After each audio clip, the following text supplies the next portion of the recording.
We have been in a series entitled Unstoppable. And Pastor Qwynn has unpacked for us not only why it is impossible to stop or prevent the church from fulfilling her purpose in the earth, but also why believers must know and appreciate her role in the church as well. And so it's for this reason that we want to continue this series with a message that I'm calling The Sound of Beautiful. The Sound of Beautiful. I wonder if you'll say that with me. The Sound of Beautiful. Now, very recently, Pastor Qwynn took me to a Bocelli concert. If you don't know who Bocelli is, somebody knows. Well, Bocelli is an Italian vocalist, and he's supposed to be the best tenor in the world. And so there, as he's standing on the stage, the backdrop is showing us the lush landscape of Italy. And we're seeing him as well as his entourage riding on horseback from one end of Italy to the next. So I have a visual. And then on the forefront, I see Bocelli and I hear him singing. I don't know what he's saying because he's singing in Italian. But it's so beautiful that surprisingly I well up with tears. It reached me deeply. That was my mortal experience. But Psalm 33, verse 1 reads, "Rejoice in the Lord, O you righteous." How many of you know that in Christ we are the righteousness of God in Christ Jesus? Rejoice in the Lord, O you righteous, for praise from the upright is beautiful.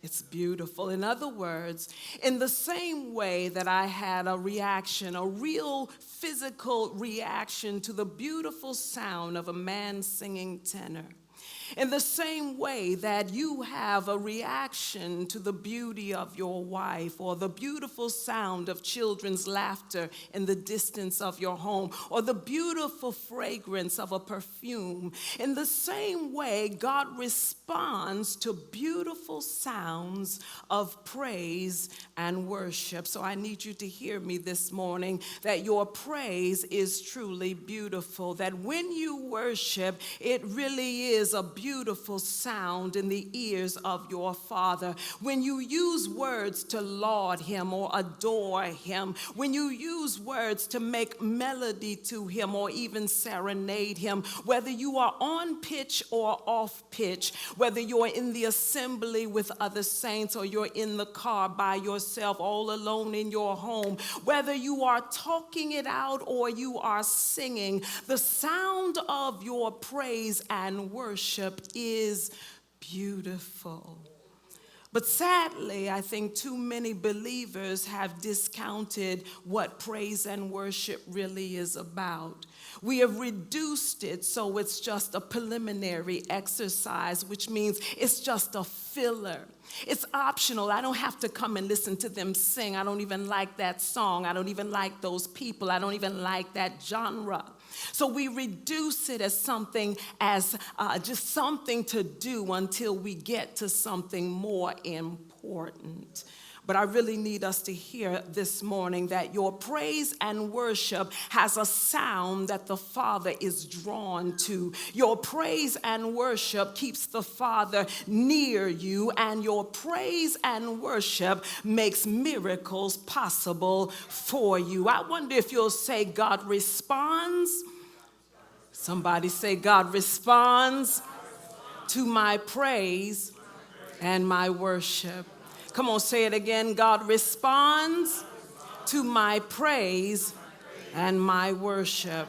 And so to appreciate why the sound of praise and worship makes the church unstoppable, or to appreciate and know my role as a Christian, is to know, number one, fill in your note sheet, God seeks worshipers. He's drawn to the worshiper. We're starting in John chapter 4. We're reading verse 22, where Jesus is in a conversation with the woman at the well. He has intentionally gone to her as she's had problems with different kinds of men. So he's coming with the answer for her. And there in the conversation, he tells her, you worship what you do not know. We know what we worship, for salvation is of the Jews. But the hour is coming, and now is, when the true worshipers, somebody say the true worshipers, the true worshipers will worship the Father in spirit and truth. The true worshipers will worship the Father how? In spirit and truth. For the Father is seeking such to worship him. God is spirit, and those who worship him must worship in spirit and truth. And so from the Old Testament to the New Testament, we see where God called people to worship externally, worship in celebrating various feasts, worship in bringing an animal sacrifice, worship with free will offerings, or worship with words of affirmation. You are able to do this. If you're willing, I know you can help me. We worship externally and we worship internally. That's with confidence or deference, a dependence that is intentional, a dependence with awe and wonder, with reverence and with adoration. We worship internally, but we also worship daily, that is with constancy, not just on Sunday, but every day. We worship not just with an idea of, well, things are going well or things are sad, so now I worship. No, I worship with steadfastness. So whether I'm happy or I'm angry, I still worship. We worship with a loyal heart. In other words, we only worship God alone. Hear, O Israel, that the Lord thy God is one God, and thou shalt worship the Lord, and him only shalt thou serve. And so those who worship in this manner worship in spirit and in truth. Even more, Jesus says, you are the true worshipers. And he tells us that the Father is seeking the true worshipers. He's searching for worshipers all over the land. He's looking, whether in America or outside of this country, he's searching for worshipers. Someone who will lift up their hands in adoration. Someone who will worship with their voice. Someone who will say, I honor you with my whole heart. He's looking for worshipers. So when heaven seems silent as you pray, when your answers seem a bit labored, or you just need God's undivided attention, if you will worship, then the Father will come for you. He will draw near to you. He will initiate himself and find you. It's called worship. Worship because this is who the Father seeks. A woman came to Jesus for him to heal her daughter, and the scripture says that Jesus was silent. He didn't say a word, but when she began to worship, Matthew 15 says that Jesus called her great in faith, and her daughter was healed in that hour. Don't you discount your worship. Don't you rely on logic and reasoning to determine if you should worship, or your feelings to decide if you will worship this day or the next day. How is singing going to make a difference in my situation? That's called reasoning, and you cannot use reasoning with God. Naaman was a man with leprosy, and he was told to go to the prophet. He thought the prophet was going to come and wave his hand over him and do something great, but the prophet told him to go and dip in the Jordan River, the dirty river. He used his reasoning and determined that's not appropriate for a man of my caliber. You expect me to go and dip in that river, that that doesn't make any sense to me. But he had a servant who would say, Master, if he told you to do something difficult, wouldn't you go do it? So Naaman goes and he dips 7 times. When he comes up, his flesh is made like a baby, because you cannot use reason with God, and you cannot use your feelings. I don't feel like singing right now. If I feel like it, then I will sing. Feelings will not allow you to worship, because worship is based upon truth, while feelings are based upon changing facts. Remember, John 17:17 says, God's word is truth. Sanctify us by thy truth, and his truth, according to Psalm, endures forever. And so we praise and we worship God, because Psalm 95 verse 6 says, oh come, let us worship and bow down. Let us kneel before the Lord our God and Maker. That should be our posture at times. So it ought to be all right to come to the front when they're singing and dancing and bow before the Lord our God with worship. For he is our God, and we are the people of his pasture and the sheep of his hand. Psalm 63 verse 3, because your love is better than life, my lips will glorify you. So my worship is not just in my mind. I'm worshiping, you just can't hear me. No, my worship needs to come out of my mouth. I will praise you as long as I live, and your name, and in your name I will lift up my hands. There ought to be a demonstration when we praise and worship. Psalm 149 says, sing to the Lord a new song, and his praise in the assembly of the saints. In other words, I ought to be able to sing a song I've never heard before, a song that wells up in my spirit. Nobody may have penned it, but I'm penning it in this moment. It's a song of eloquence unto my God. Verse 6 saying, let the high praises of God be in their mouth. Psalm 150, my praise is not just with my voice. He said, praise him for his mighty acts. Praise him according to his excellent greatness. So I'm not praising him based upon what's going on in my life. I'm praising him based upon who he is. And my praise is not limited to my voice. He said, praise him with the trumpet. Praise him with the lute and the harp. Praise him with the timbrel and the dance. Let everything that hath breath praise the Lord. So I have an expectation that not only is humanity praising him, but birds are praising him. Animals are praising him because they have breath. So I wonder if anybody in this house who has breath will just shout out, hallelujah! We praise the Lord. See, my praise, my worship is not about reasoning.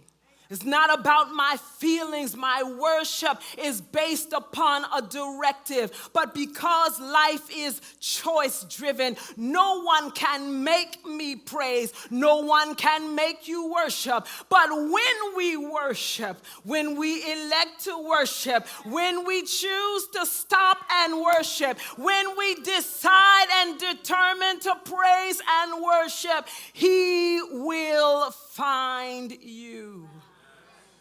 He avoids grumblers and complainers. Numbers 11 says that he heard Israel complaining and was displeased. His anger aroused, so the promise was revoked. He doesn't want to hear clanging cymbals. So you think you're great and others think you're great. You sound like a Whitney Houston or a Tim McGraw. Yes, you sound great, but because there's no love to God, you sound brash. So no, he's in search of true worshipers. That is, people or believers who have determined to praise and worship him because of who he is And because of what he said, he's in search of true worshipers, believers who will worship even when it's difficult. That's called the sacrifice of praise. He chooses to search, he searches for true worshipers, that is, believers who will bless the Lord so the humble will hear and be glad because of his presence. Thus, the church is unstoppable. The Father seeks worshipers. And when we praise and worship, number 2, God is near the worshiper. We're looking at Psalm chapter 22, verse 3. It says, "But you are holy, enthroned in the praises of Israel. Our fathers trusted in you. They trusted, and you delivered them. They cried to you and were delivered. They trusted in you and were not ashamed." The New King James, or the King James Version, reads, "He inhabits the praises of his people." That's taking the place of enthroned in the praises of Israel. In other words, our Father sits and remains. He dwells with you when you praise and worship. You become a dwelling place, a place where he is pleased to occupy, to reside, because he is adored there. He is venerated there. There where you are, he is exalted. And so when you praise and worship, you are making God bigger than the situations and problems in your life. You're not denying that you have a problem, but in your praise, in your worship, you're choosing not to focus on the problem, but on the problem solver. So you're allowing his rule, his dominion, his governance over and above everything in your life. And because the presence of God is near to the worshiper, deliverance becomes possible.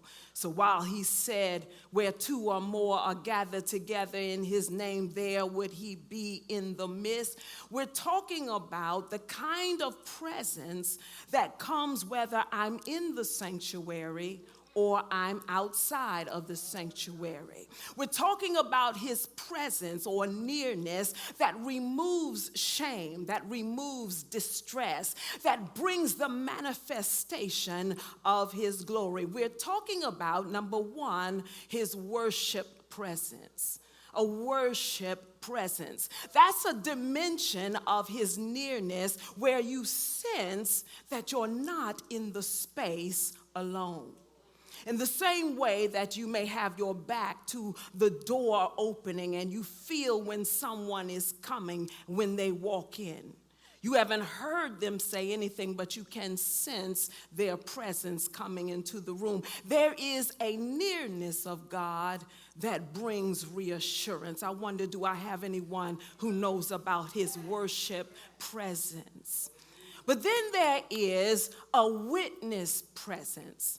That's when I'm aware of the anointing of the Holy Spirit on others. We know that there's something different about a person who's standing in front of us. We can't put our finger on it, but there's something different about you. Acts chapter 14, the people recognized the nearness of God on the Apostle Paul's life. This witness presence. People see your light. You wonder why they're staring at you. There's nothing wrong with you. They just see his presence. You wonder why they keep looking. It is the witness presence.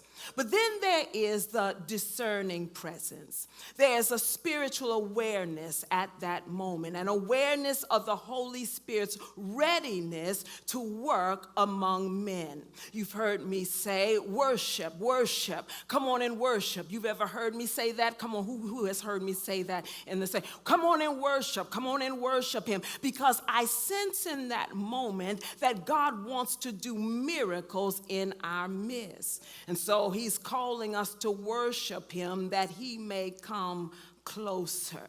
The child was healed of heart disease because of a discerning presence. That in that moment, I knew we must worship, keep worshiping the Lord. And the child was healed because of a discerning presence. Then there is a manifested presence. Come on, say manifested presence. 3 armies were coming against Israel. Jehoshaphat was afraid. It was real emotion. He was afraid. And so he declared a fast, and then he began to pray. Well, God spoke a reassuring word through Jehaziel, and not only was distress removed from the king, but as the people began to worship, God manifested his presence, ambushing their enemies right before their eyes. The manifested presence of God. See, when we praise and worship, we can expect God to draw near, to make himself known. Psalm says, let God arise and let his enemies be scattered. In other words, you start offering God a praise. You start lifting your hands in worship, and he will draw near you and set you apart as his own, which makes the church unstoppable. The Father seeks worshipers. He's near worshipers. And number 3, God moves on behalf of worshipers. That is, miracles become possible for you. Let's look now at Psalm 96. We're reading verse 4. It says, for the Lord is great and greatly to be praised. He is to be feared above all gods, for all the gods of the peoples are idols. But the Lord made the heavens. Honor and majesty are before him. Strength and beauty are in his sanctuary. Give to the Lord, O families of the peoples. Give to the Lord glory and strength. Give to the Lord the glory due his name. Bring an offering and come into his courts. Oh, worship the Lord in the beauty of his holiness. Tremble before him, all the earth. When there is true worship, it means that everything in our lives is subject or inferior to our God. And so there's a conscious and constant reordering of priorities where God is always found at the top of our commitment, the top of our focus, the top where there's nothing above him or nothing that competes with him. I don't care how cute they are or how much pressure we feel or how many goals we have or how many times I may need to repent because I have let an idol usurp his position. When there is true worship and unrivaled worship of the living God, where we honor his majesty and recognize his strength, where we proclaim his authority and preeminence, no grumbling and complaining, no competing affections, no duplicity of heart, with the sound of beautiful, we will capture his undivided attention. Abijah is an example. He's the king of Judah in 2 Chronicles 13. It looked like the king of Israel would defeat him. But Abijah would say, King Jeroboam, king of Israel, you started worshiping idol gods. You missed it. But as for us, the king, the people of Judah, it says there, as for us, the Lord is our God, and we have not forsaken him. And the priests who minister to the Lord are the sons of Aaron, and the Levites attend to their duties. In other words, they understand that they are called to worship. And they burn to the Lord every morning and every evening burnt sacrifices and sweet incense. They also set the showbread in order on the pure gold table and the lampstand of gold with its lamps to burn every evening. Sounds intentional.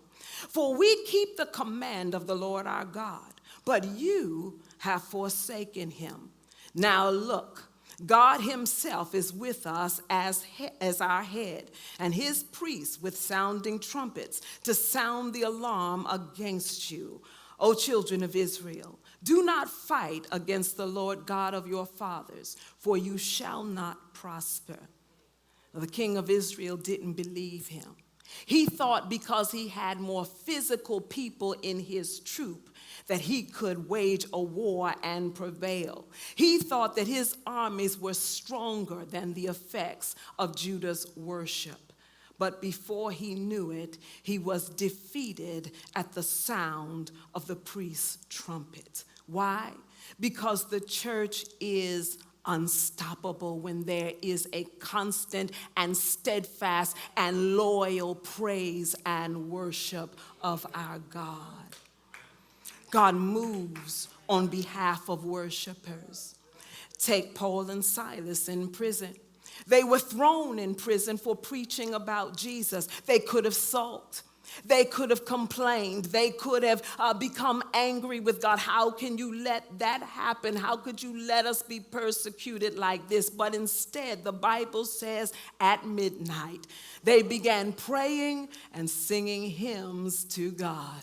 Maybe they were singing How Great Thou Art. Maybe they were singing Great is Thy Faithfulness. Maybe they joined the heavenly host and sang Holy, Holy, Holy. Maybe they just started saying Hallelujah. Whatever they were singing got God's attention, and he drew near with a miracle. Verse 26 says, Suddenly there was a great earthquake, so that the foundations of the prison were shaken, and immediately all the doors were opened and everyone's chains were loose. See, that's why your praise and worship makes the church unstoppable, because not only do you become free, but everyone around you can be set free too. And so for the sake of time, those are just two examples of how God moves on behalf of worshipers. We didn't talk about Nehemiah. We didn't talk about the walls of Jericho that came down. But throughout the scriptures, we see where miracles become possible with our praise and worship, where chains break, where problems can dissolve, where situations can turn around, because signs and wonders follow those who believe. We believe and we demonstrate it through our praise and worship of the living God. And when the world sees this power on display, they too come to believe. That's why the church is unstoppable. Hallelujah. I wonder if we can stand to our feet.